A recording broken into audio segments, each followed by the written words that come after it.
네, 오늘 말씀을 언제까지라는 제목으로 나눠보고자 합니다. 네, 제가 어제 토요일이었죠. 어제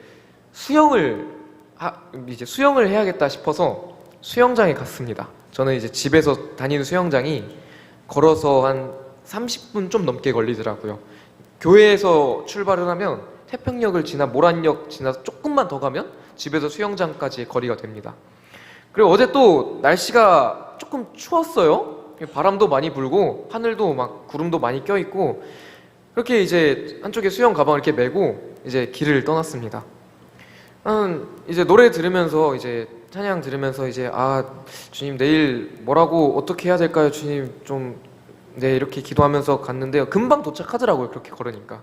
근데 도착을 하니까 이제 수영을 끝내고 이제 기분 좋게 집에 가야겠다 마음을 먹고 이제 결제를 하러 갔습니다. 그런데 딱 하필 그 시간에 어르신들 아쿠아 에어로빅 수업이 잡혀 있는 거예요. 저는 원래 주말은 모두가 자유수영인 줄 알았는데 하필 가보니까 그 시간이 어르신들 수영하는 시간이고, 심지어 그게 두 파트, 그러니까 2시간 연속으로 시간이 잡혀 있었습니다. 저는 이제 수영을 하려면 2시간을 넘게 기다렸다가 수영을 하고 집을 가야 되는 상황인 거예요. 그래서 제가 2시간 기다리기엔 제가 시간이 조금 없어서 그냥 집에 가야겠다 하고 다시 이제 집으로 향했습니다. 집을 향하는 길에 이제 사람이 엄청 많이 모인 곳에 가니까 순댓국집이더라고요. 그래서 지나가는 이제 점심 시간이기도 해서 순댓국집에 들어가서 밥을 아주 맛있게 먹었습니다. 제가 먹어본 순댓국집에 5손가락 안에 드는 그런 순댓국집이었어요. 그리고 오는 길에 도넛 가게에 들려서 도넛도 한 개 야무지게 먹고 집에 돌아갔습니다. 제가 집에 도착해서 보니까, 저의 집 도착해서 저의 모습을 보니까 저는 출발할 때랑 도착했을 때 완전히 다른 사람이더라고요. 이게 무슨 말이냐면, 출발했을 때 저는요 수영을 하기 위해 나간 사람이었어요. 근데 나갔다가 들어온 저를 보니까요, 저는요 그냥 수영 가방 들고 2시간 산책하고 밥 먹고 간식까지 먹고 온 사람이었습니다. 그래서 제가 계획했던 거랑은 너무 다른 결과가 나온 그것을 발견하고, 내가, 여러분들도 공감하시겠지만 인생이 참 그렇구나. 내가 시작할 때는 내 생각이 있었고 뜻이 있었고 바라는 게 있었는데, 지나고 나니 정말 생각지도 못한 길로 내가 왔고 나는 내 생각보다 완전히 다른 사람이 돼 있구나. 이걸 늘 발견해 나가는 게 우리 인생인 것 같았어요. 그래서 저는 어제 하루를 통해서 또 인생을 하나 배웠는데요. 우리가 언제 어디서 어떠한 상황에 처해 있든지 하나님을 찬양하는 일이 너무나 당연한 일입니다. 그래서 시편 147편 기자도 이것을 명령으로 해요. 하나님을 찬양하라. 이것은 권면도 아니고요, 부탁도 아니고 조언도 아닙니다. 명령으로 합니다. 그 명령의 근거를 한 3가지로 들면서 명령을 하는데, 첫 번째가 바로 하나님께서 흩어진 이스라엘을 모으시는 하나님이시다 라는 것으로 하나님을 찬양하라고 명령합니다. 이스라엘이 하나님께 불순종해서 바벨론에 의해 흩어지게 되었습니다. 그리고 그 흩어진 가운데 하나님께서 그 이스라엘을 잊어버리신 것처럼 보였으나 하나님은 이스라엘을 절대 잊지 않으셨고요, 결국 다시 이스라엘을 부르셨습니다. 다시 모이게 하셨어요. 회복시켜 주셨습니다. 그런데 하나님께서 그 일을 진행하심에 있어서 그저 하나님의 일만 한 것이 아니라 그 가운데 상처받고 힘들었던 이스라엘을 위로하십니다. 그들의 상한 마음을 회복시키시고 상처받은 마음을 다시 추스리게 하시고, 그들이 다시 그 힘든 상황 가운데서 일어나 다시 하나님의 일을 할 수 있도록 그들의 상한 마음을 어루만져 주신 하나님이십니다. 그래서 시편 기자는 하나님을 찬양해라, 하나님을 찬양하는 일이 너무나 당연하고 마땅한 일이고 선하고 아름다운 일이다, 이렇게 명령합니다. 그리고 두 번째 이유로 하나님은 우리를 위해 늘 일하시는 하나님이시다 라는 이유로 명령합니다. 하나님은요 하늘에 구름을 준비하십니다. 그리고 그 구름을 통해 비를 내리시는데 땅을 위해서 비를 내리신다고요. 그리고 들짐승과 까마귀 새끼, 우는 까마귀 새끼에게 먹을 것을 주신 하나님이시라고 합니다. 그리고 하물며 하나님께서는요, 내일이면 저 아궁이에 던져져서 아무것도 남지 않을 그 들풀 하나까지도 기르시는 하나님이시기 때문에 그것조차 하나님이 사랑하시는데 하물며 자녀된 우리를 위해 하나님께서는 어떠한 일을 하시겠느냐? 우리가 그 일을 볼 수 없어도, 알 수 없어도 하나님은 언제나 우리를 위해 일하신다. 그래서 우리는 그 일하시는 하나님을 믿으며 일하시는 하나님을 찬양해야 된다. 이게 두 번째 명령이었어요. 그리고 세 번째 명령은요, 하나님께서는 모든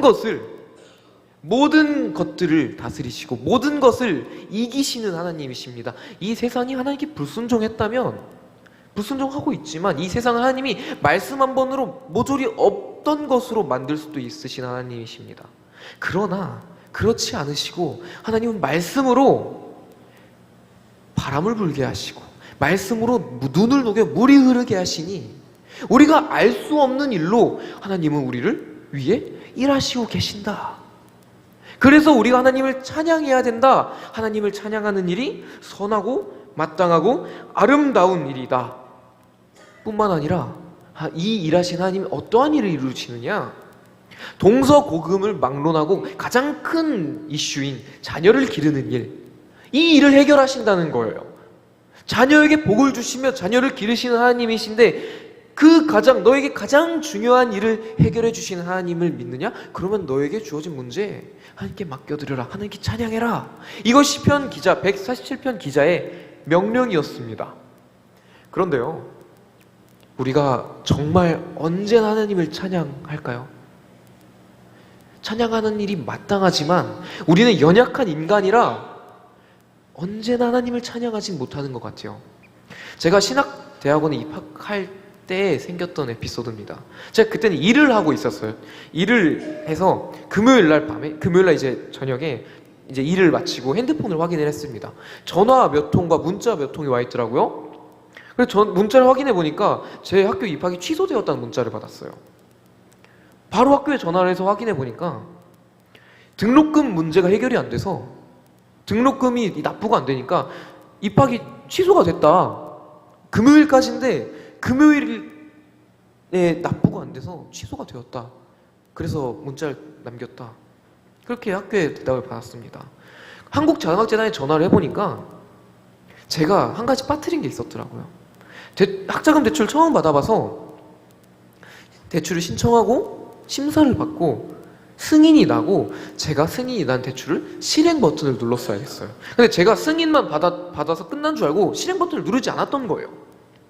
그래서 한국장학재단 입장에서 얘가 대출을 받지 않나 보다 생각해서 돈을 지급하지 않았고 학교에선 등록을 안 하나 보다 해서 입학을 취소시켰습니다. 물론 그 가운데 제 실수가 명백한 제 실수고 제 잘못이지만 너무 마음이 답답한 거예요. 이제 일을 열심히 하고 있는데 하나님께서 감동 주셔서 이제 신학대학원 가자 해서 알겠습니다. 순종해서 나아가려고 하는데 시작부터 이렇게 삐그덕대기 시작했어요. 그 당시에 사실 저는요 조급할 필요도 없었어요. 왜냐하면 제가 학부 졸업을 동기들보다 반년 일찍 해서 반년 늦게 들어간다 해도 동기들과 똑같이 입학하는 거였어요. 그럼에도 불구하고 그 당시 제 마음은요 너무 괴로웠습니다. 이 누구도 탓할 수 없는 이 힘든 상황 가운데 하나님을 찬양하는 것보다 가장 먼저 했던 일은 제가 제 능력으로 내가 할 수 있는 일이 뭘까? 내가 이걸 해결하기 위해서 뭘 해야 될까? 제 능력을 찾았어요. 그런데요, 오늘 본문의 주인공 다윗은요, 이 힘든 시기를 얼마나 오래 겪고 있었는지 모르겠지만 아무튼 오래 겪고 있었어요. 그러다가 다윗이 이 고난의 시간을 겪다가 어떻게까지 느끼냐면 하나님이 내 기도를 듣지 않으신다. 하나님이 나를 버리셨나? 하나님이 일부러 나에게 숨으셨다. 하나님이 일부러 나에게 얼굴을 비추지 않으신다. 그렇지 않고선 나의 상황이 설명이 되지 않는다. 이러한 감정까지 느끼는 그러한 고난의 순간을 보내고 있었습니다. 그래서 다윗이 하나님을 찾는데 그냥 저냥 찾는 게 아니라 밤낮 불구하고 찾고 나를 죽이고자 하는 어떠한 세력인지 모르겠어요. 그 세력이 보니 언제나 나를 괴롭히는 것이 그들의 자랑이 되었다. 이렇게 고백하고 있습니다. 그래서 이 다윗의 짧은 두 마디인데 다윗은 하나님께 언제까지 네 번이나 반복해서 하나님한테 기도합니다. 다윗이 지나고 있는 이 길이 도무지 끝날 것처럼 보이지 않는데 그래도 이 끝나지 않은 길에 하나님께서 나타나신다면 내가 그래도 힘을 얻어 걸을 수 있겠는데 하나님께서 나타나지 않으시고 도대체 내가 이 시간을 언제까지 보내야 되는지 그러한 고난 가운데 있는 다윗의 기도입니다. 우리도 살다 보면 이런 순간이 오기도 하죠. 그리고 오늘 이 자리에서도 이 다윗과 같은 고백이 나오시는 분이 있을지도 모르겠습니다. 그런데요, 이 다윗은요, 이 상황 가운데서 무엇을 먼저 기도했냐면요, 3절입니다. 여호와 내 하나님이여 나를 생각하사 응답하시고 나의 눈을 밝히소서. 두렵건대 내가 사망의 잠을 잘까 하오며. 다윗이 이렇게 힘든 상황 가운데, 고난 가운데 두려워한 것이 내가 죽을 거를 두려워하지 않았어요. 나를 죽이고자 하는 저 세력들을 두려워하지 않았습니다. 내가 이 시간 가운데 얼마나 아플지, 얼마나 힘들지 그것을 두려워한 게 아니라 다윗이 진짜 두려워했던 것은요, 이 힘든 고난 가운데 사망의 잠을 잘 걸 두려워했습니다. 사망의 잠은요, 내 영혼이 하나님을 더 이상 찾지 않는 거예요. 내가 하나님을 더 이상 찾지 않는 겁니다. 하나님한테 기도해요. 주님, 나 너무 힘든데 하나님께서 나의 힘듦을 들어주지 않으시는 것처럼 느껴지고요, 하나님이 더 이상 내 앞에 나타나지 않으시니 내가 도무지 살아갈 수가 없습니다. 내가 하나님 뜻대로 살고자 해서 하나님 말씀 의지하고 내가 길을 나섰는데 그 길 가운데 하나님이 보이지 않습니다. 내가 밤으로 낮으로 하나님께 부르짖어도 하나님 응답하지 아니하시니 내가 혹여 하나님을 더 이상 찾지 않을까 두렵습니다. 이게 다윗의 고백이에요. 다윗이 밧세바 사건이 있었을 때도 아무도 다윗에게 그것을 잘못이라 말하지 못했어요. 왜요? 다윗은 왕입니다. 가장 강했던 왕이에요. 근데 왕이 그냥 아내 하나 더 데려온 걸로 누가 더 뭐라 하겠습니까? 그렇게 다윗이 점점 내가 잘못했다는 걸 잊어갈 때쯤 하나님께서 나단이라는 선지자를 보내서 책망하십니다. 그때 다윗이 깨달아요. 아, 내가 잘못했구나. 내가 아주 큰 죄를 짓고 있었구나. 그리고 다윗이 하나님께 가장 먼저 기도한 것이 주여, 성령이 나에게 떠나지 않게 해주세요.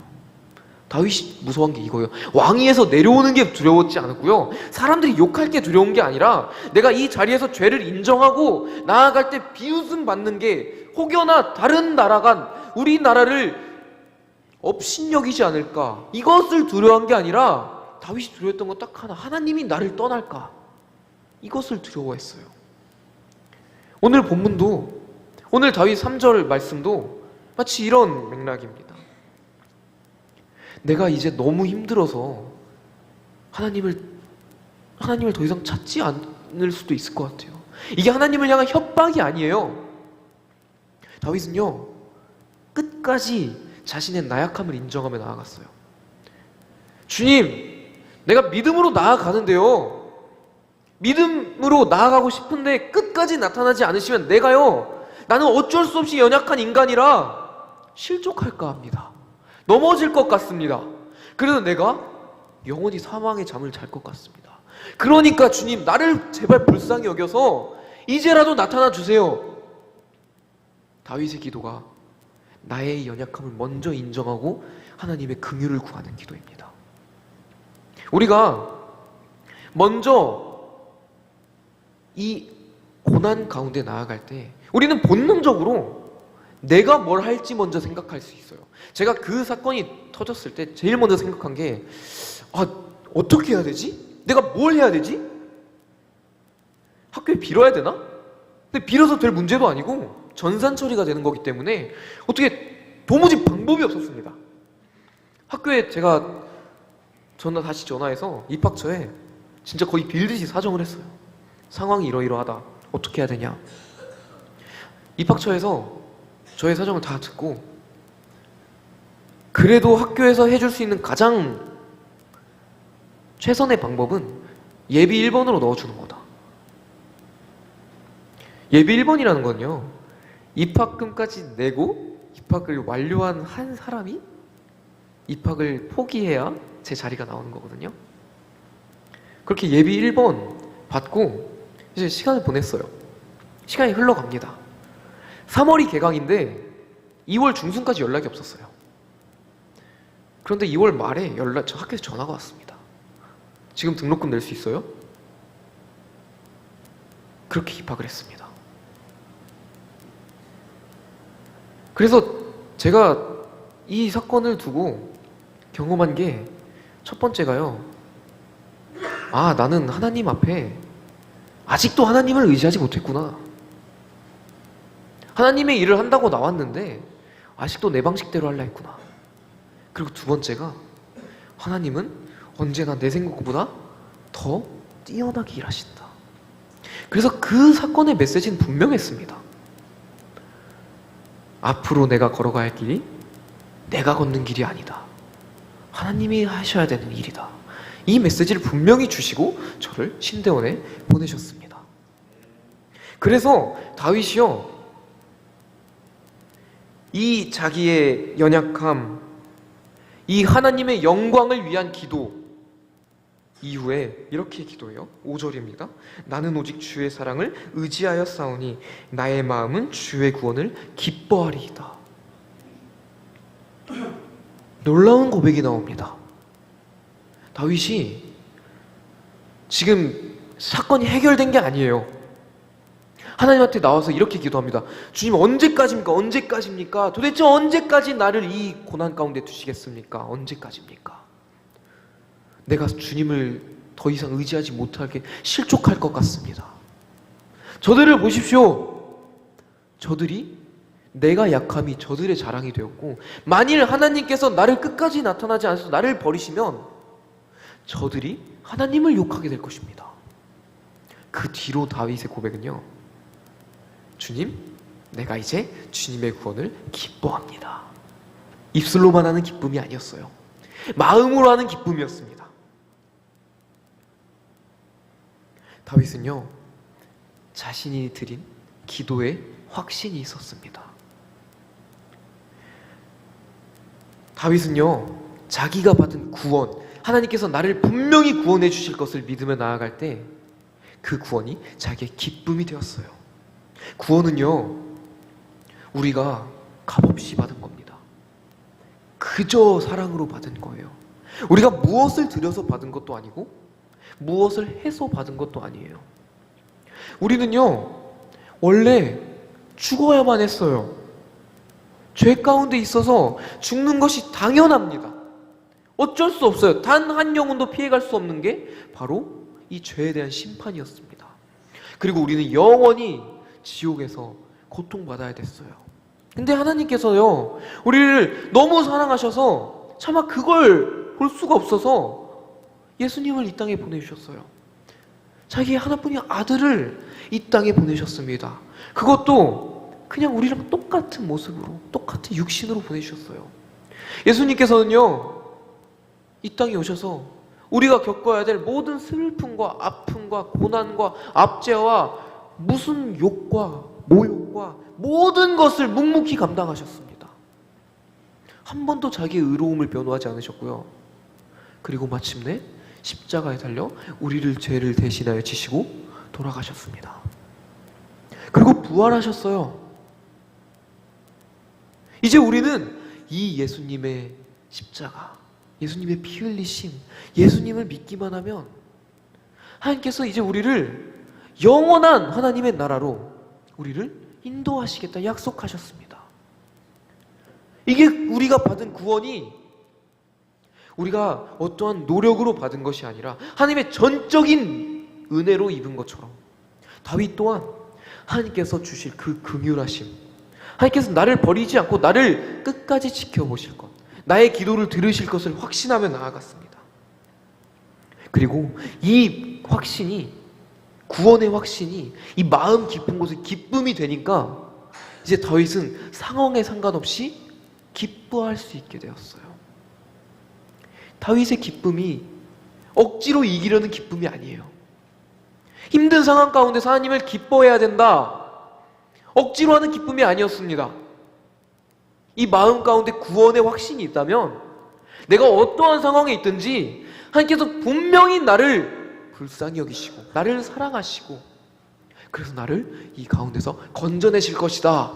내가 그 가운데서 하나님께 나에게 어떠한 일을 이루실 줄 모른다. 하나님께서 나를 위하여 길을 준비하실 건데 그 길이 어딘지 모르고 어떠한 길인지 내가 알 수 없으나 내가 지금은 비록 하나님을 볼 수 없는 것처럼 보이나 분명히 하나님께서는 일하고 계시고 나를 위하여 일하고 계시고 하나님께서는 나를 구원하실 것을 믿음으로 나아가니 내가 이 구원의 기쁨으로 감격하며 살아낸다. 이것이 다윗의 기쁨의 고백이었고요, 우리 모두의 고백이 되었으면 좋겠습니다. 정리하겠습니다. 우리 구원은요, 우리의 가장 큰 기쁨이 되어야 돼요. 우리가 신앙생활 하면서 참 여러 곳에서 기쁨을 얻을 수 있습니다. 친구를 통해서 기쁨을 얻을 수 있고요, 교제를 통해서 기쁨을 얻을 수도 있고요, 심지어 말씀을 읽으면서도 이 말씀 가운데 나에게 주신 은혜로 기쁨을 얻을 수 있고, 우리 같이 찬양을 하면서도 찬양 가운데 나에게 주시는 그 은혜로 기뻐할 수도 있어요.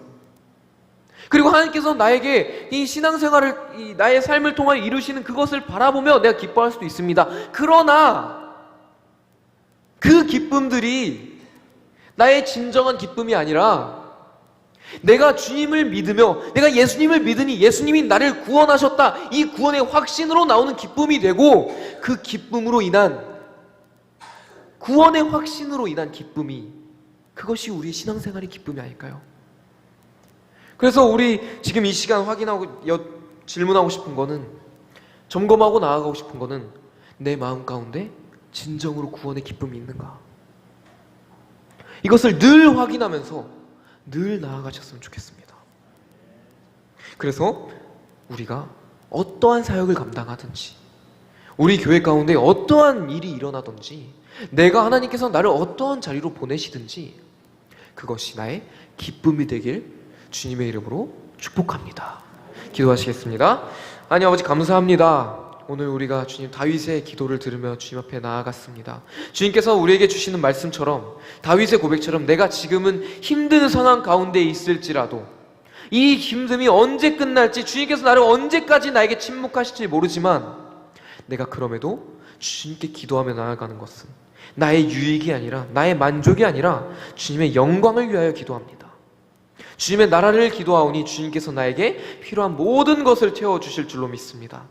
그리고 우리가 지금 드린 이 기도가 주님께서 반드시 들으시는 기도며 주님께서 반드시 나를 구원하실 줄로 믿으며 나아가오니 나에게 구원의 확신이 회복되게 하게 하시고 나에게 구원의 기쁨이 있게 하시고, 그리하여 내가 구원의 기쁨으로 말미암아 내가 다시 한번 즐거움과 기쁨으로 하나님을 찬양하며 주님께서 나에게 말씀하신 마땅하고 선하고 아름다운 하나님을 찬양하는 일을 내가 나타내며 주님 다시 한번 십자가의 길로 걸어나가기 원합니다.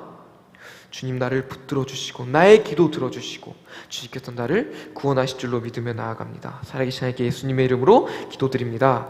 아멘.